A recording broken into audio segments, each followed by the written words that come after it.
Hi, today we meet Jamie Grant, the co-founder and CEO of Carve. Now, Carve is a fascinating digital ski coach that basically is with you on the mountain, giving you advice of how to get down both in one piece and improve your skiing. His journey has been bought from a love of data science and data, but translated into their mission, which is all about making people better skiers. I hope you enjoy.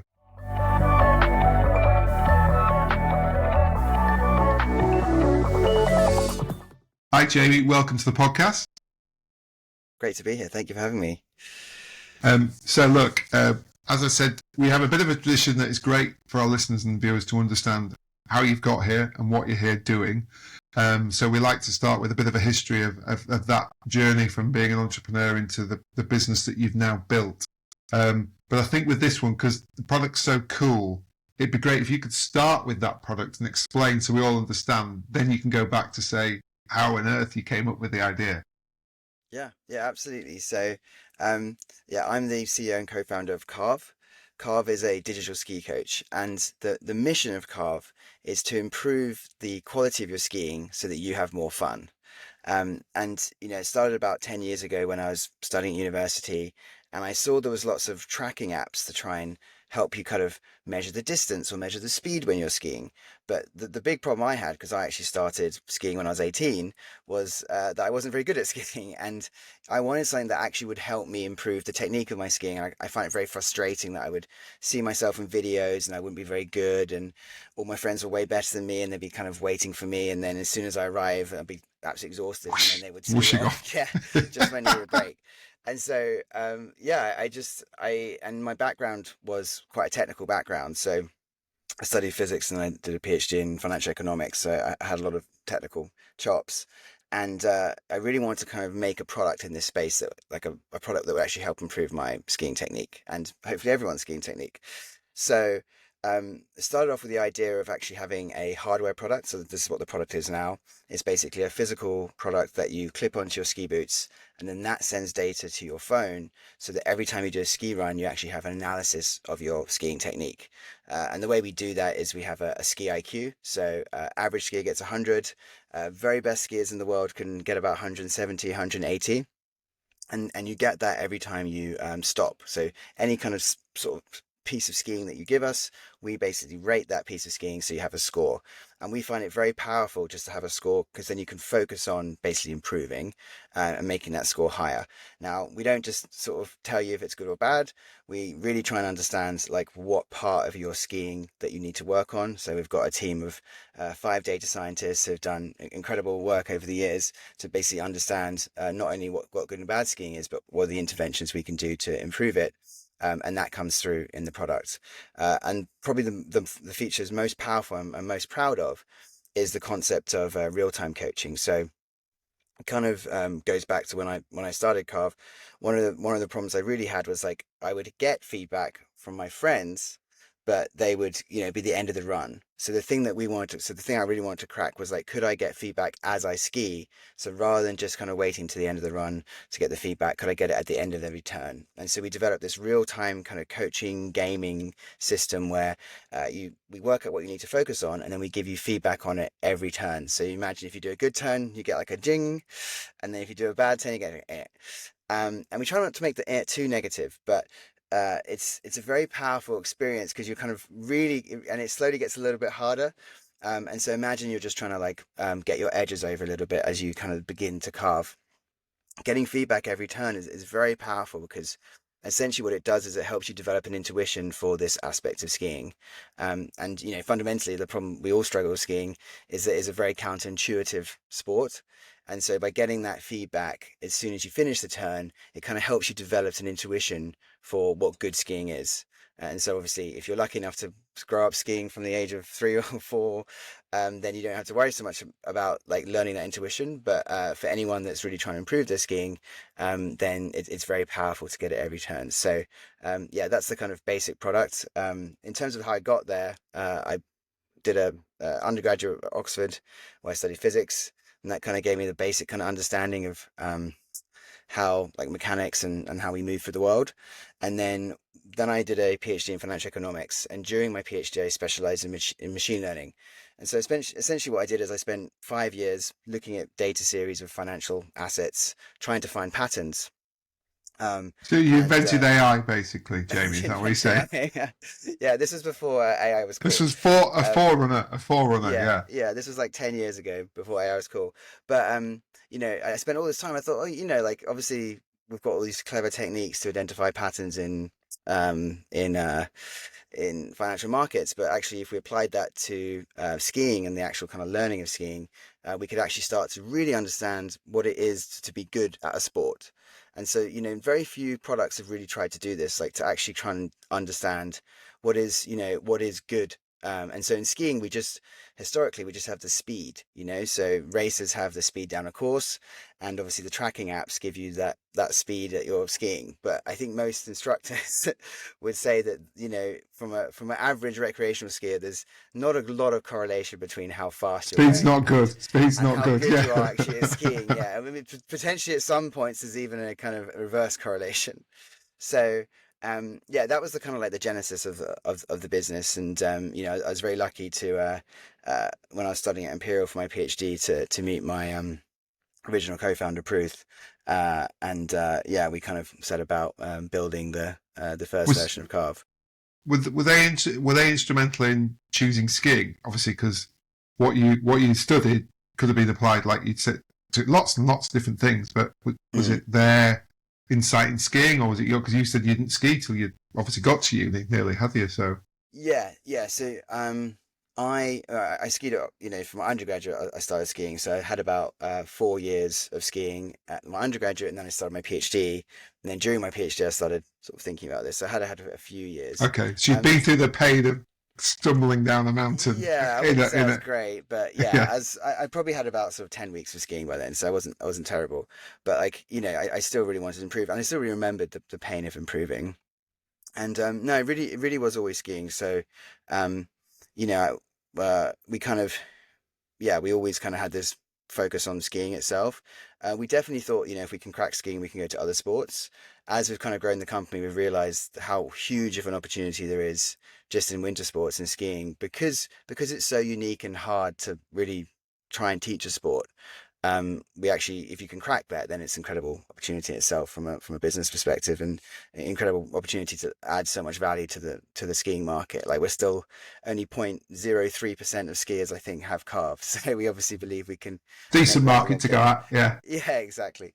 Um, so yeah, that's the kind of the early genesis of the company, and then we um, had to obviously get into hardware. So we actually originally thought we could just have an app that would measure your technique, but we kind of realized in kind of early prototypes when we took them skiing that the phone was kind of moving around a lot in the pocket of the skier, and so you can get some information, but to really understand how someone's skiing. You need to have some sensors in the boots because then you can understand how the feet are moving relative to each other. And so we basically set out, this was kind of 2015, 2016, um, on for moving to China and basically researching different types of electronics that we could put into ski boots and then building prototypes. And then from that, we got a prototype, we tested it with some world-class athletes, very kindly introduced to us by some contacts. And then we built a Kickstarter, and then we made a Kickstarter campaign around that. And that was kind of 2016. So that's kind of when things really started off. And then, like all Kickstarters campaigns, we it took a little bit longer than we originally hoped. I think we're probably like all entrepreneurs, we're optimists. And I think we originally intended to ship that in 2017, and ended up being the end of 2018. But then we kind of had our first kind of group of users who I had to thank them so much for being so patient and so helpful in their feedback. And there's definitely some quirks in that first generation of the product. But then from that feedback, we could kind of keep investing in the product, and we're very lucky to have some investors recognize what we were working on had a lot of potential, and that helped us grow the company and sort of doing it incrementally year after year from there. Brilliant. And was that first iteration similar to now where it clicked onto the boot, or was it built in more? Yeah, yeah, that's a great question. So the original Carve, Carve One, was a system that fitted into the boot. So there was a kind of thin layer Like a of soul, really? material, Was yeah, yeah. like an insole. and you Yeah. would take out the liner of the boot, and then you would put Carve in. And we did that for sort of 4 years, 4 or 5 years. And it gave us this incredible data set, because we had all the data from all the pressure data and all the But I motion can data say the from, weight shifting in your feet and yeah, everything. Yeah, yeah. exactly, from inside the boot. And because we always knew exactly where the sensor was placed, it actually gave us a really kind of nice ground truth. But what we came to realize is, the more we looked at the data, we realized that there was so much power in the motion part of the sensor. And actually, because the machine learning models were getting so powerful, we could actually, to a large extent, kind of replace what we're measuring in pressure with inference through the motion sensors. So, for instance, when you move forward, when you move your body forward, we can see the pressure going forward, but then we'd also see the feet come back because of the relative movement of the feet coming back. So, we kind of had the idea, I guess, sort of 2-3 years ago, that maybe it'd be possible to get the same kind of experience we had in Carve 1 in a much simpler product, which would clip onto the top of the boots. And that was completely revolutionary, because we knew that it was difficult for customers to put the unit into their boot. You kind of had, if you imagine if you're a beginner skier, the idea of taking apart your boot is really Yeah. scary. So, Yeah. you might never have taken apart your boot, or you might rent boots. And then if you're a very expert skier, you have very, very tight boots, and you can take apart your boot, and then you can shave your boot to make sure the unit fits in, but it becomes quite a custom process, which isn't really for the average skier. And, one thing we've always been super clear about with Carve is, we're not trying to help the crazy Olympians. Like, we love to work with them, and They've got their own try coaches, and haven't understand they? their Yeah. ski. Yeah. Yeah, they have their own technology, their own coaches.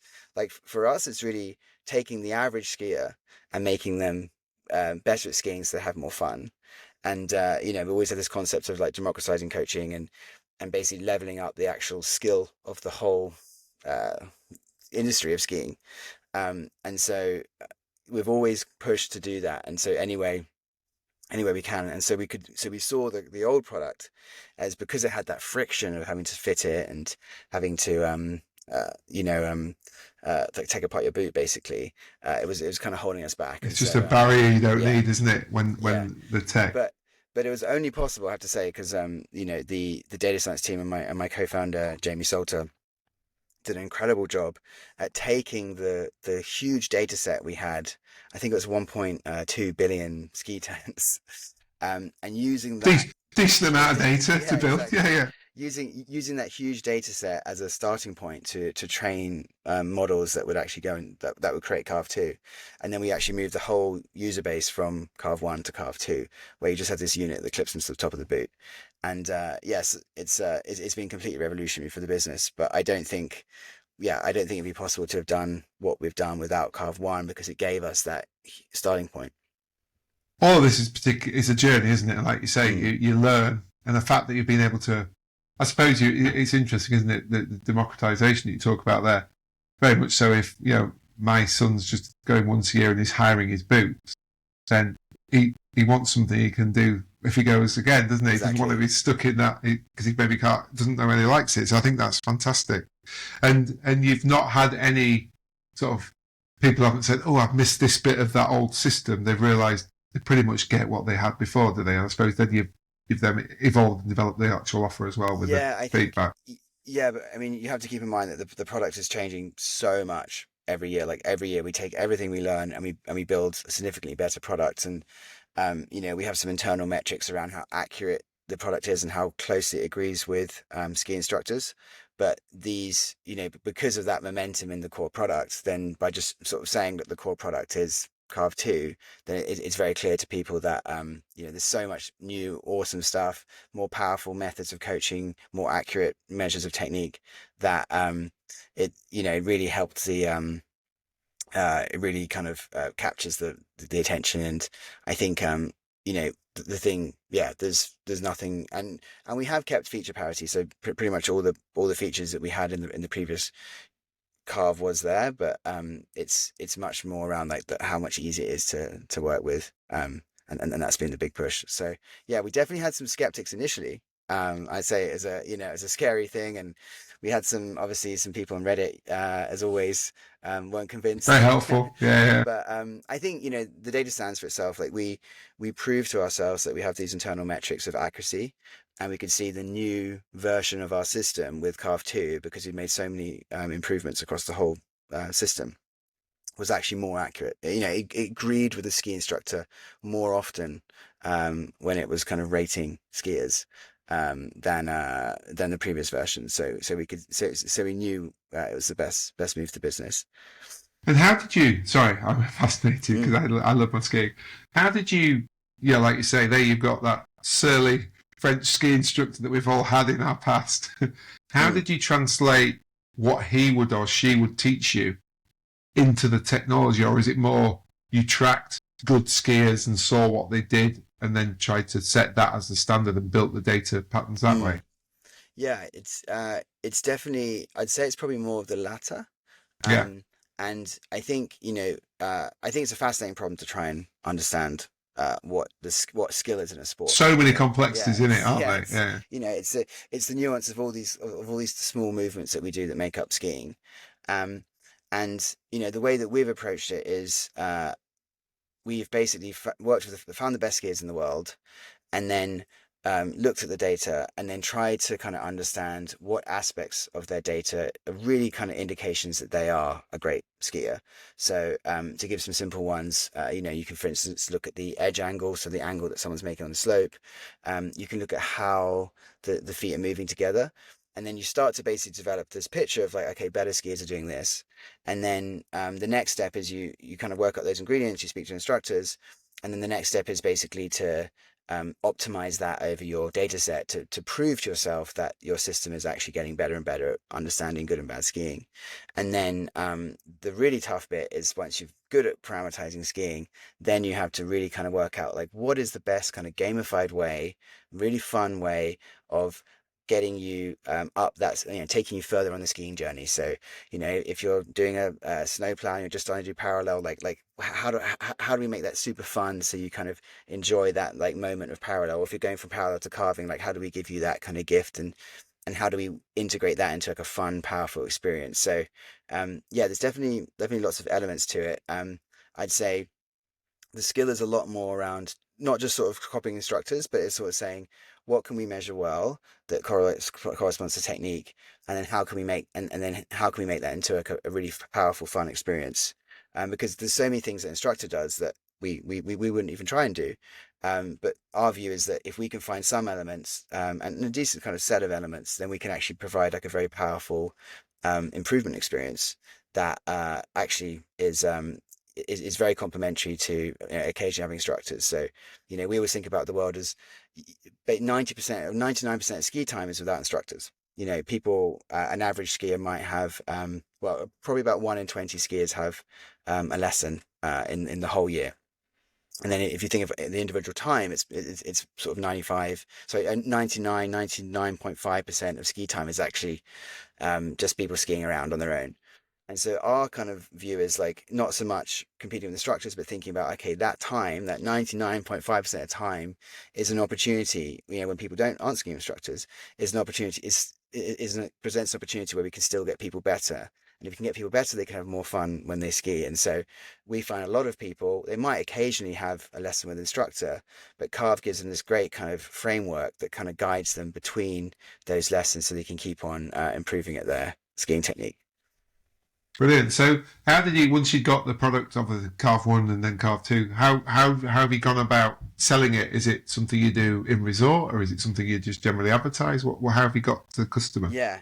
So our first foray into the world was the Kickstarter campaign. So that was, I guess, our first having a go at marketing, which was really successful. I think at the time we were the biggest ever sports products, which we were really happy because the other sports products were huge markets like running or golf, and skiing is obviously more niche. And we kind of beat them all, so we could really tell there's like a strong demand for what we were trying to produce. And then from that kind of initial campaign, then a lot of our what's driven us is probably about well, our biggest driver is actually word of mouth. So when we ask people, why did you buy Carve? The biggest individual one is always word of mouth, which obviously kind of speaks to how we're kind of generating a great core experience. And then the things that we've found to kind of accelerate that have, Instagram has been very good for us. I think because skiing is quite visual, and we can provide kind of small little information, kind of little quick videos about how to improve parts of your skiing. So it's kind of authentic to the brand, and that we're always trying to like help you get better at skiing, even if we've just got 10 seconds of your attention Yeah, on and you just Instagram. watch. Yeah, Yeah. yeah. And then the other, like more recently, the marketing team have done an awesome job with the YouTube channel, and that's like core to the mission of helping you improve your technique so you can have more fun. Is the YouTube channel basically tries to get you better at skiing, even if you're not with Carve. And so what we do is we help you think about like perhaps choosing a run, how to deal with steep terrain, all these questions that skiers have, that, especially skiers that are kind of on that improvement journey. We try and answer that with kind of long form content on the YouTube channel. And I think the YouTube channel is like number 3 in skiing at the moment. So yeah, we're very, very proud of that. And it's great that we can kind of introduce people to what we're about with Carve, hopefully improve them a bit at skiing as well. And then as they learn more about the system, then obviously we'd love to have them on the platform and hopefully kind of accelerate their learning journey even faster. And so, do people buy the hardware and get the software? You know what I mean? How does it work? Do you rent it? Do you buy it? What's Yeah, that sort of thing? yeah, exactly. So the model is a subscription model. So you pay in the UK it's £100. Sorry, it's like £200 a year. And that's for and then the first year you pay £200, you get the hardware, and then you keep paying £200 subscription for the whole year. If you're only skiing a week, we actually have a model where the renewal price is just £100. So say you're just like many British skiers, it's a bit hard for us to get out to the slopes, Yeah, and so you can get we have a model where you can get 6 days for actually £79. So that kind of helps people that's nice, isn't it? who don't have as much access to the snow as others. And if you think what a ski instructor would cost you for a day, yeah, you're not quite quids in, but you're not far off, are you? And the fact that you've got it for all 6 days, all of the day as well. Yeah, yeah. I think in many ways it's complementary. We actually work with a lot of ski instructors who we have because obviously we have a whole bunch of 80,000 people that want to improve with Carve, and then what we find is that ski instructors, we have a kind of a number of ski instructors that we partner with that actually run lessons with Carve. So it can kind of work both ways in that we actually advertise to our user base saying we have these amazing ski instructors who actually teach with Carve, and so they can even level up. So I think because so little of the time is actually with ski instruction, and we find a lot of our customers aren't really getting lessons at all. Um, Actually having like increasing the conversation around improving your technique so you can have more fun is actually quite powerful for us actually sending people to ski instructors. And I suppose because the actual bit you put on your boot is a sensor, for want of a better Mm, word, isn't it? Be a very clever one. You can keep evolving through the app, can't you? And through the systems that, if that makes sense. So you don't worry if you bought it now and it'd be out. Oh, are you going to bring another one out in 2 years and it'll be defunct? It's not, is yeah, it? A lot of the iterations are going to come from exactly. software Yeah. developments. Yeah. So, I guess there's 2 points here. So one point is, all of the investment all of the money from the subscriptions effectively is we plow into making it a better product. So all of the money we have, that we take in subscription, we keep putting into making the product better for the user base. And the other is when we do upgrade the hardware. So when we went from Carve 1 to Carve 2, we actually upgrade our customers for free. So as long as you're subscribing, then we will and you kind of like agree to subscribe for the next year, then we will upgrade you for free early on in the season. So yeah, that's what we did for the shift from Carve 1 to Carve 2. And at some point when we go from Carve 2 to Carve 3 Yeah. and 3 to 4, we will honor that because for us that's kind of the deal. It's like we make sure you've got the best hardware, and and for that we have a subscription so we can keep on funding the team and improving the product. Brilliant. And what markets are you in at the moment? Like, obviously, you talked about the UK market, a lot of them Mm. skiing. across in, I'm assuming, France and Switzerland and Yeah. Austria, etc. Is that the core market at the moment, or are you further afield? Yeah, I mean, well, so the core market for us is through the US. I think even from the Kickstarter campaign, we always found the US market was the strongest. Probably North America is probably about 65% of of our sales. And yeah, I think it's obviously the product's in English, so it's kind of biased Kind towards. of works straight away. Yeah, yeah. Yeah, exactly. And so, longer term, obviously, we have plans to expand internationally, but for now, the kind of US and UK is kind of a core market. And then we do have a decent proportion of essentially English speaking or skiers that are happy to be coached in English throughout Europe as well. But at the moment, it's the kind of core US and Canada and UK. Japan's the next big skiing, isn't it? They're talking about. So, Yeah, should we I go and do definitely some want to market come to. research, Jamie? I'm quite happy to come out with you. Yeah. Yeah, yeah. Well, we do a little bit of retail. So I think you asked me earlier. Do how do we sell? So it's predominantly the website, but we do some retail, and we are retailing in Japan. So There you go. yeah, yeah. But but generally targeting skiers who are so the product's still in English, so it's for skiers who happen to be coached in English. Brilliant. So let's focus a bit on you, Jamie, because we talked a Mm, lot about the product, but because I'm fascinated by it, and I think I'm hoping this will be a fabulous education for lots of mm. people. And I know lots of my friends like skiing, so hopefully they'll listen in and we'll get some customers out of it. I'll have Awesome. a nice affiliate code, please. Yeah. No. Let's talk about you, James. Like you say, your Mm, background isn't without being rude, it's not a classic entrepreneurial background, isn't it? mm. Going to Oxford, studying physics, and then all of that side of it. Um, you had a partner in Jamie, did you say, was it, who the Yeah, co-founder of the yes, we have. business? I have three other co-founders. So Jamie Salter, Pruth Reddy, and Alex Jackson. And did you all have natural roles when you kicked this off? I Mm. mean, was there different skill sets to bring the sort of Avengers assemble together to build Carve? Yeah, yeah. I mean, it definitely felt more kind of organic than that, than perfectly planned. Well, no, you But can retell the story now, Jamie, however you want it. Nobody yeah, knows. of Yeah. course. No, so so originally, I was studying for my PhD in Imperial. Had the idea and met Pruth. And I actually met a few different developers. Because I basically had agreed already to have a kind of app that would go on the Oxford and Cambridge ski trip. And the idea of the app is it would measure technique. So relatively true to what Carve still is. And so we developed. So I managed to actually get the Oxford and Cambridge trip to agree to take. It was called Lines at the time, Lines, and then okay?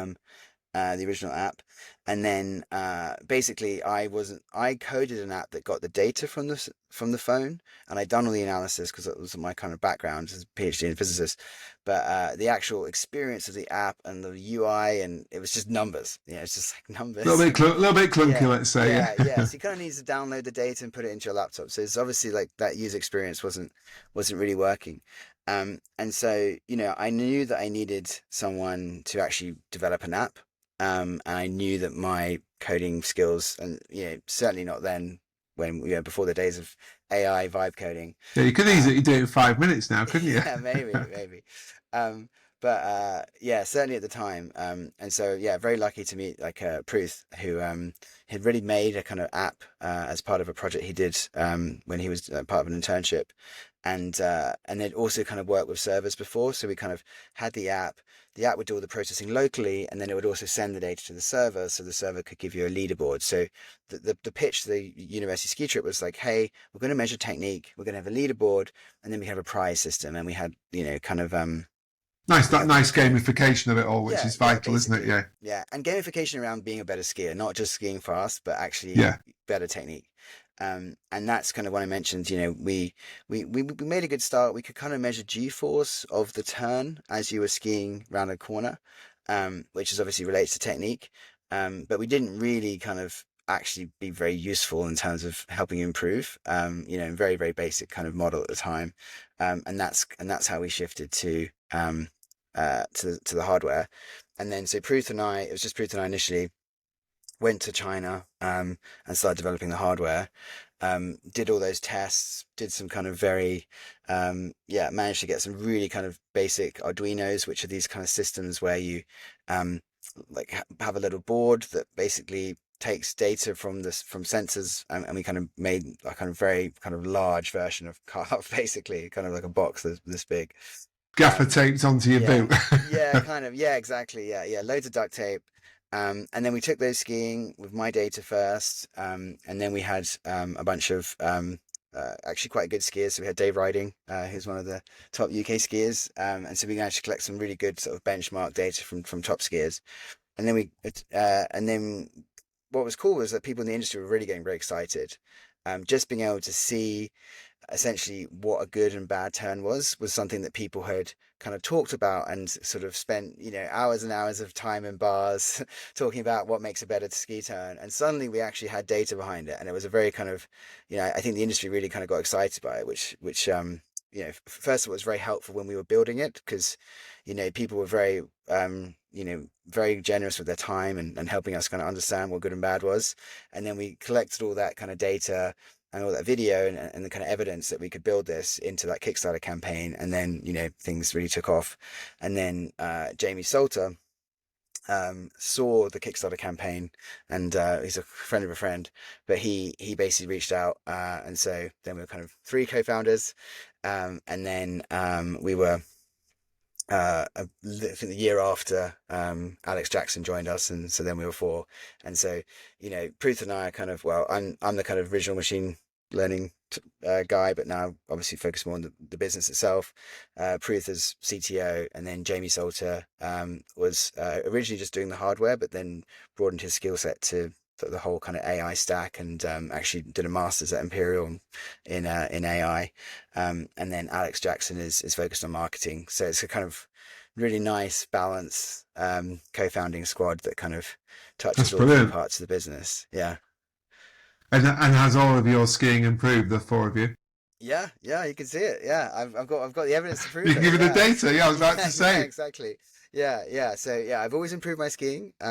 It's definitely getting harder, It's but like golf, isn't it? You get your handicap to a yeah, certain level, you can't quite get that bit yeah, lower. yeah. So so initially in the early days, my ski IQ was about 120, 130. And then, the last few years, it's kind of gone from 145 to 148 to 150 to 155. So, yeah, I'm still yet to beat last season's this season, but I'm just about to have another 2 weeks in Park City, so I'm hoping that I'll Yeah, working yeah, hard. Yeah. testing. You're not going to get much sympathy, are you, from anybody on that? Like, what? You've got to go 2 weeks skiing as part of your Yeah, job. well, I won't be skiing every day, but yeah, Oh, that's hopefully all right then. I'll pick my I'll pick my days, and then yeah, hopefully we can get some top scores again. Oh, brilliant, brilliant. And so, how have you? How's you've got the four of you in terms of, and those Mm, roles fit neatly and nice. And have you built a team below you? Is that because that's always a lot of entrepreneurs talk about that. It's great when there's four hungry guys doing this and literally rolling their sleeves up and coding and analyzing and building and marketing. Then when you've got to start building that team out below you, it's suddenly like, oh, this is a bit alien. How's that journey yeah, been? yeah. No, we definitely hire slowly and really deliberately, but we really have an awesome team. Yeah, I've got about sort of 35 full-time employees, and then we also hire 10 interns. And then we have as well as our London office where I'm now, we also have an office in Innsbruck, which is kind of our mountain home. So, obviously we need to be skiing, we need to be testing the product, testing our ideas. And so, in the winter, you'll probably have all the interns will be there, and we also have some flats as well. And then we have probably sort of like half the team will be there. The London office is actually quite empty right now because, Strange that, yeah. yeah, I was in the Innsbruck office yesterday, which was absolutely jam packed, and then the London office is empty, It's funny how they're all which is what we offering to go and like. work out there, isn't it? Yeah.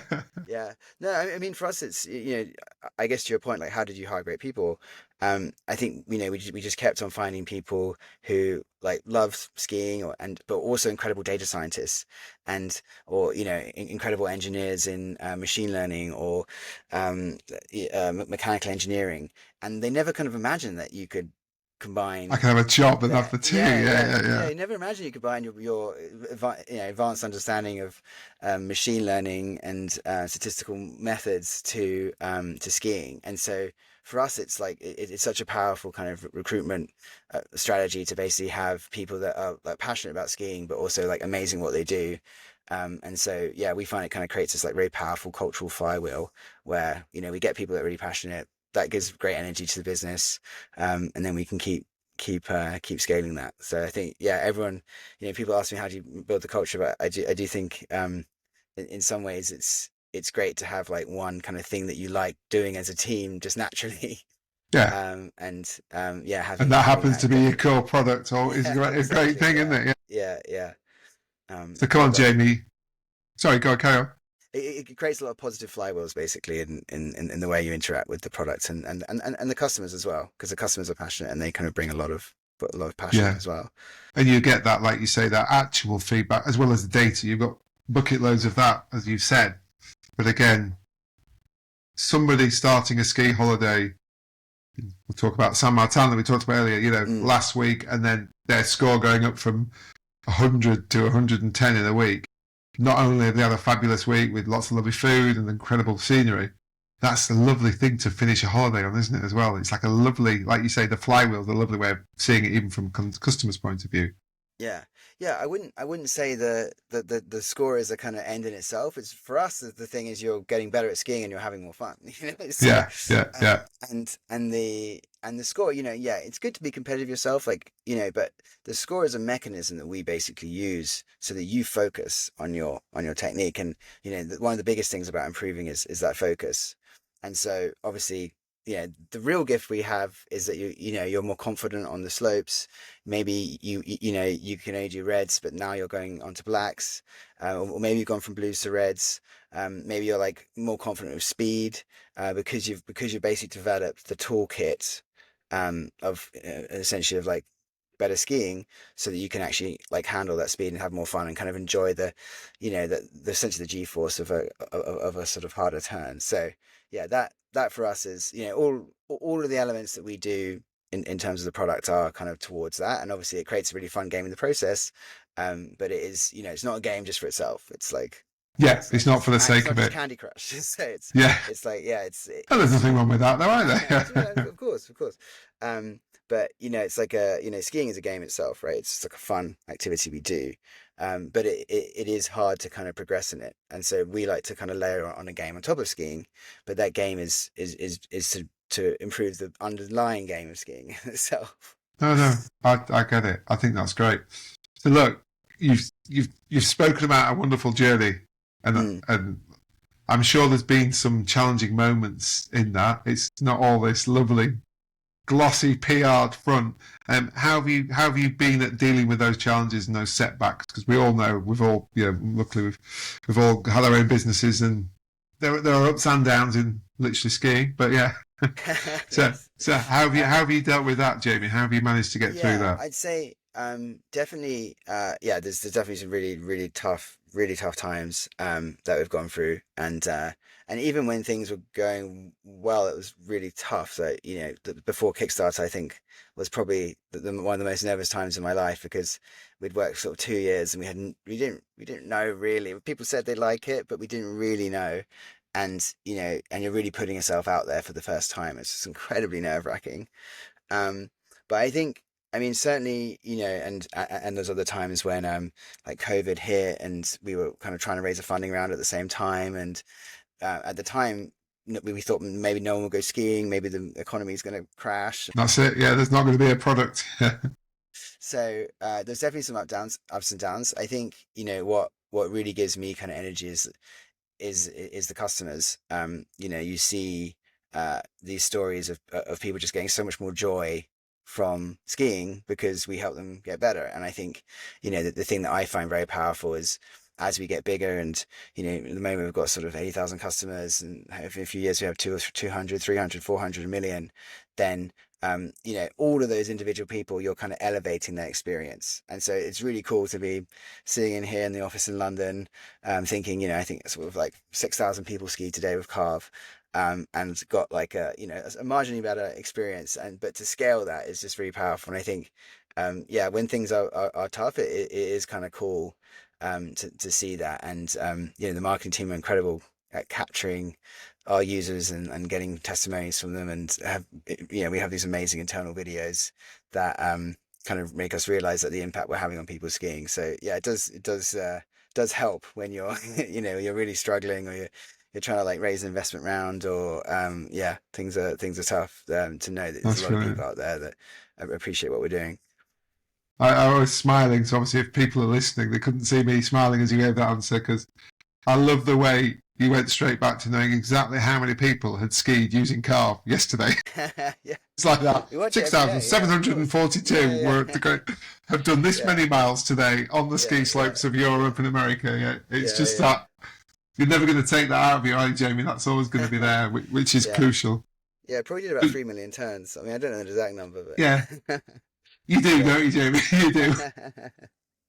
And so, look, as you're now looking to the future, you've got this incredible base, you've got this good product now, you're getting the feedback. Mm. What's on sort of like the agenda for the team now as you focus over this season and the coming season? Mm-mm. Yeah, I mean, I think it's kind of not any kind of special rocket science really. It's we know that the reason why people buy Carve is because it improves their skiing, and so we always need to be thinking like how can we make Carve more effective. There's also a lot of elements around it. It's not just the improvement itself; it's also how people are engaged. Like we want Carve to be a useful app that elevates your skiing. Maybe it helps you find your friends, which feature we already have. But there's features around that we believe that can really kind of integrate into your ski day. So even when perhaps you haven't got the time to improve or focus on your skiing, it's Carve is still a great tool to help you just elevate your experience in general. And then over the longer term, as I say, we've barely scratched the surface. We're only doing English at the moment.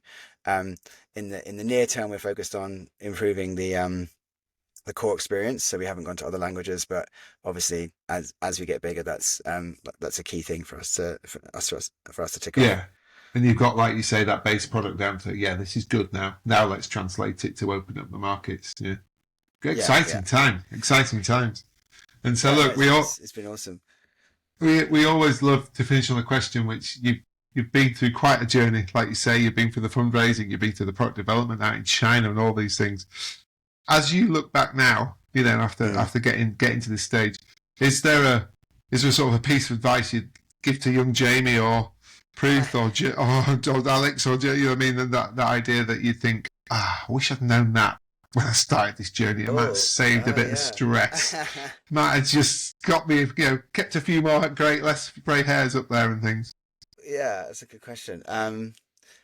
Yeah, I mean, I think, yeah, I think the thing you do have to develop is like the resilience. And it's almost, you know, like the first kind of difficult thing that happens to you, especially when you've been working on something for a long time, you've attached too much to it. I think that, it's difficult to build that resilience. Like it is really tough. Um, so yeah, I definitely think I tell myself that you need to be resilient. I don't if the problem is I don't think there's a shortcut to it. So I think you have to kind of go through those experiences to develop that. And yeah, but I think for us, like the thing that we've always tried to do is think, okay, how is this, like our original promise to the customer was like, can we get them better at skiing? And so by following that as a kind of guiding principle, it's been quite powerful. So yes, I'd say yeah, make sure you're resilient and understand that resilience takes these experiences. And then the second point was like stay true to what your initial Yeah, kind of like promise to the customer is, so that you're aligned and not to get distracted, because there's been times when we even looked at a medical product, and I think that kind of kind of basically distracted us. It just doesn't fit with everything else you're doing. And so by having actually, I suppose I'm getting to a good point now, which is that focus. By being focused and being like, okay, so like what are we trying to do here? What is the one thing we need to work on? And just cutting stuff out, then that's very powerful, because that gives everyone um it gives everyone it makes it clear that everyone will move in the same direction, because Yeah, it's very easy. it Yeah. gets called a lot, doesn't it? Like you obviously, and you said it right at the beginning. You're very clear on the North Star of Mm, Carve, mm, and I think that I don't think you'll realise till you reflect and look back, and maybe even listen to this podcast, that having that as a direction, that how do we make our customers better at skiing all the time, all your team knows what they're actually working towards as a goal. So if they do their little bit, well, I can analyse that data a bit quicker so that Steve can get his feedback on the mountain, mm. and Yeah. Marybelle quicker. I've done my bit. Or this now is a bit more sensitive so we can understand, like it just gives everybody, without you having to lecture everybody and say, look, this is what we're about, that you've got that. Yeah, yeah. I always think, that's that saying that culture is what the team, like how the team acts when you're not in the room. So Yeah, yeah, yeah. if you're clear and focused, then the team knows how to act. And I think, look, resilience is a word that does get bandied around a bit, but Mm, I agree. If you are an entrepreneur and if you're building your own business, you need that thick skin. You need that, and it's proper resilience. It's not new invented. I need to be more resilient. It's literally, you are going to get some proper hits on your time through. I suppose it's a bit like trying to learn to ski, isn't it? You need some resilience to learn to ski. But yeah, I think that's lovely, and I think listening to you the last 45 minutes, I think it's that absolute focus and passion on what you want to do as a business, and what all of your partners, the senior team that you've got there now and the other team have got, that that focus. It's just lovely to hear. You just know a business will be successful because they're focused.